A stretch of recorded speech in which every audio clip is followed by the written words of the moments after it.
kayaknya makin muda makin harus cepat nge-achieve sesuatu, Ustaz. Like that's a pressure. Muslim itu boleh nggak sih punya ambisi dunia, Ustaz? Atau ada pertanyaan lain? Kan kita denger lah motivator di YouTube. Tujuanku buat akhirat. Oke, buktinya mana?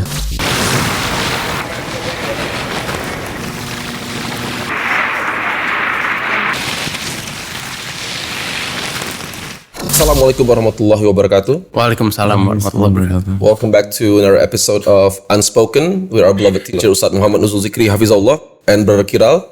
Ustaz, how are you, Ustaz? Fine. Alhamdulillah. Thank you so much for being here. How are you, bro? Good, alhamdulillah. So, what do you got for us today, bro? Terima kasih Mas Ori. Okay. Ini banyak sekali ya dirasain oleh teman-teman kita. Kita ini kan hidup di masa yang penuh kompetisi, Ustaz, sekarang. Semuanya bernilai kompetisi dan ranking itu menjadi suatu hal. Orang berlomba-lomba ngejar pencapaian, karir, network, personal brand, everyone's building something. Tapi muncul satu pertanyaan, Ustaz. Apa bedanya ambisi dunia dengan ambisi yang meaningful? Apakah kita sebagai seorang muslim itu boleh gak sih kita punya ambisi? Dan sekarang, Ustaz, just a joke. 50 under 50, 40 under 40, 30 under 30. Umurnya makin muda, 20 under 20, 10 under 10. 5 under 5. Pressure itu kayaknya makin muda makin harus cepat nge-achieve sesuatu, Ustaz. Like that's a pressure in its own, kan? Iya. Gitu loh. But the question is, tadi yang kita sampaikan, Muslim itu boleh nggak sih punya ambisi dunia, Ustaz? Atau gimana, Ustaz? Bismillahirrahmanirrahim. Wassalatu wassalamu ala rasulillah. Sebenarnya teorinya sesimpel antara tujuan dengan sarana, tujuan dan jembatan, itu aja sih sebenarnya. Tujuan jembatan. Ada pertanyaan lain? The destination. Apa itu? Itu teorinya kayak gitu, tapi prakteknya susah banget. That's deep, bro, tapi nggak ngerti. Intinya kan tujuan kita akhirat. Selama dunia dijadikan jembatan menuju akhirat atau jalan menuju akhirat, maka nggak ada masalah. Oke. Kita lihat nama-nama terbaik di umat ini seperti Abu Bakar, Umar radhiyallahu ta'ala anhu, Utsman radhiyallahu anhu, Ali bin Abi Thalib radhiyallahu anhu. Itu achievementnya di level tertinggi dan nggak ada isu sama sekali. Itu khalifah. Dan pada saat itu semua ada, dalam arti kekuasaan tertinggi, apalagi mulai dari zaman Umar bin Khattab, kayanya luar biasa, no issue. Kenapa? Karena semua itu hanya dijadikan jalan menuju akhirat. Kita nggak punya uang sama sekali, tapi kalau tujuan kita dunia, kita berantakan. Jadi intinya, apakah kita menjadikan ini hanya jembatan menuju akhirat, bekal menuju akhirat, atau kita jadikan tujuan hidup kita? Itu aja sebenarnya. Jadi definisi ambisi dunia yang orang pahami itu tepat nggak, Ustaz? Like having an ambition, yang worldly ambition itu loh. Karena sering begitu tuh memahaminya, Ustaz, kayak ambisi dunia, ambisi akhirat, kayak ada partisinya, Ustaz. Seakan-akan itu hal yang berbeda. Itu loh. Tergantung in term of apa. Kalau maksudnya adalah tujuan dan goals akhir, ya beda. Tapi kalau yang satu tujuan, yang satu jembatan, satu tujuan, satu sarana, ya saling menguatkan satu dengan yang lain. Jadi kita mau konteksnya itu apa? Jadi kayak for example, kalau misalnya kita niat untuk cari nafkah untuk keluarga, itu ibadah, tanggung jawab kita sebagai suami atau misalnya anak yang support orang tuanya, gitu kan, itu align tuh artinya, Ustaz, gitu. Belum. Tapi mohon maaf, itu terlalu kecil. Kalau anak muda itu banyak yang mimpinya lebih jauh lagi, Ustaz. Mau jadi elit gitu, atau pengen achieve something yang sangat besar dalam usia muda gitu. Kan kita denger lah motivator di YouTube, sehingga drive kita terhadap sesuatu yang besar banget tuh dominan. Nah itu gimana, Ustaz? Itu align kah? Pokoknya tanda baca aja. Itu tanda bacanya titik apa koma. Misalnya kamu pengen jadi elit. Oke, saya tanya, untuk apa? Let's say untuk Oke. Kalau itu titik udah selesai. I get. Anda ahli dunia. Kalau itu masih koma, lalu kamu bisa jelasin, maka kita kejar lagi. Terus habis itu untuk apa lagi? Kan kita tinggal lihat kalimat terakhirnya apa ini gitu loh. Kalau ditanya for what gitu loh. What is your purpose? Ya jawab aja. Tujuanku buat akhirat. Oke, buktinya mana? Kalau secara teori kan seperti itu aja. Jadi ini bukan tentang what. Ini tentang why. Lo dapetin itu untuk apa gitu loh. Jadi kita nggak usah ribetin what-nya gitu loh. What-nya dalam arti achievementnya apa ya gitu loh. Nanti satu jadi prime minister lah, di satu situ nanti jadi konglo lah segala macam. Itu semua what gitu loh. Kita nggak bicara itu. Pembahasan yang kalian angkat itu adalah pembahasan why, bukan what. Yang jadi masalah kita mengangkat pembahasan tentang why, tapi yang didiskusikan semua tentang what gitu. Ya Kita bicara di kotak yang berbeda. Yeah, I mean, I personally experienced this Ustaz Kiral. Jadi I was so ambitious to be great at what I do gitu kan. Malah efeknya tidur aja susah banget gitu loh. Even like tanpa ada purpose yang why using the dunia for the bridge to the akhirah gitu kan. Tanpa itu aja nggak bisa tidur gitu loh. Pengen lagi. Like when I achieve something itu udah mikirnya this is not enough, I need more. I need more achievement, I need to be better gitu loh. Tercapai gitu, tapi memang ada rasa yang kurang banget gitu Ustaz. Sebatas I want more atau what's next itu no issue. Okay. Itu juga yang ada dalam diri Umar bin Abdul Aziz. Beliau mengatakan begitu saya achieve jadi gubernur, pola pikir saya what's next gitu loh. Jadi Namanya juga what's next. What's next? What gitu loh.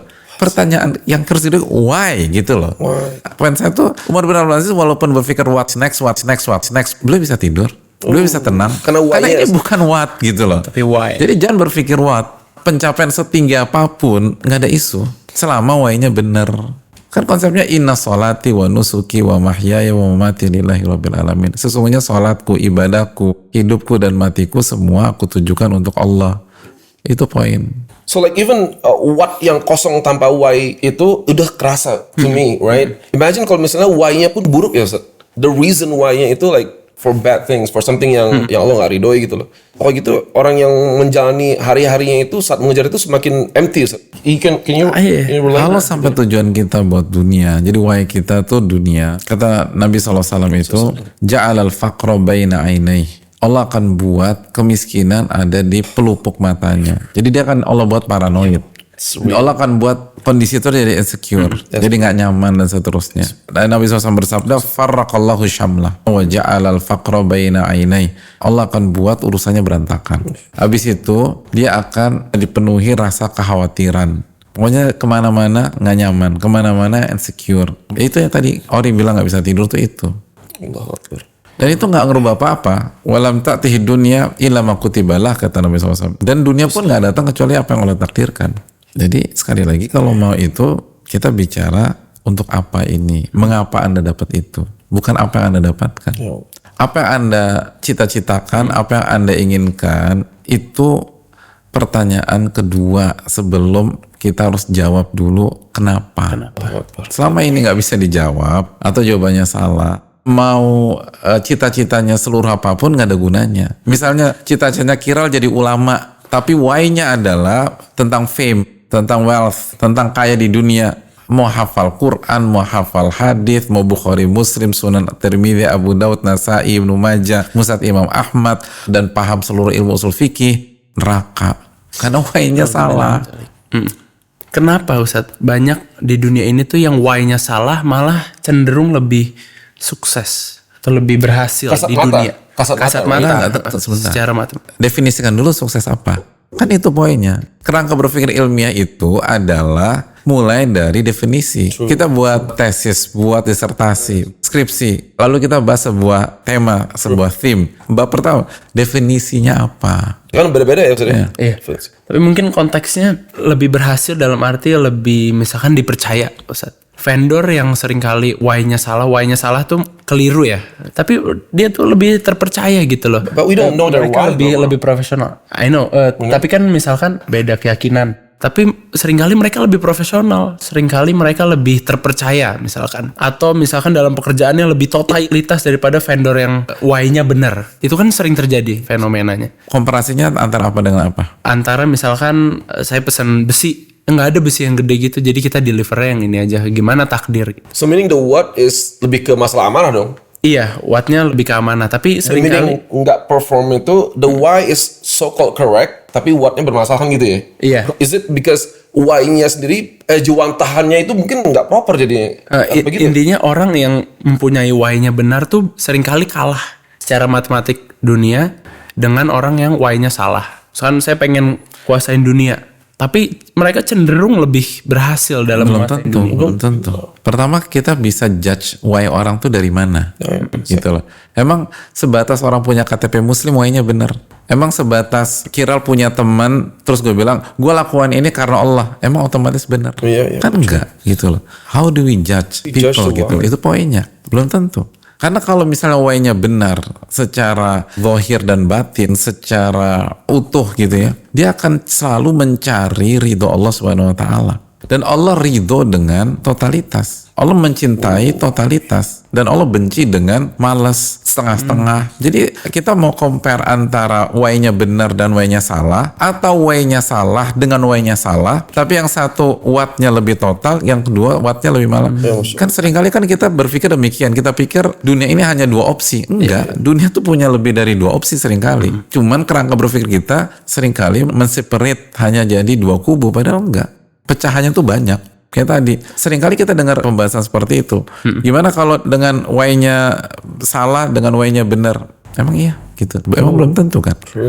Dan historically Muslim with strong wise itu wattnya tuh dahsyat banget. Like, conquer the world. If you look at history, gitu. So like why untuk Allahnya harus benar ya Ustaz ya, pokoknya ya. And then wattnya will follow gitu ya Ustaz. Gini loh, kalau kita way-nya benar, maka kita akan berusaha totalitas mendapatkan watt yang diridhoi oleh Allah Subhanahu wa taala, itu poinnya. Yeah, it is. Dan bisa jadi salah, tapi kita akan totalitas. Got it.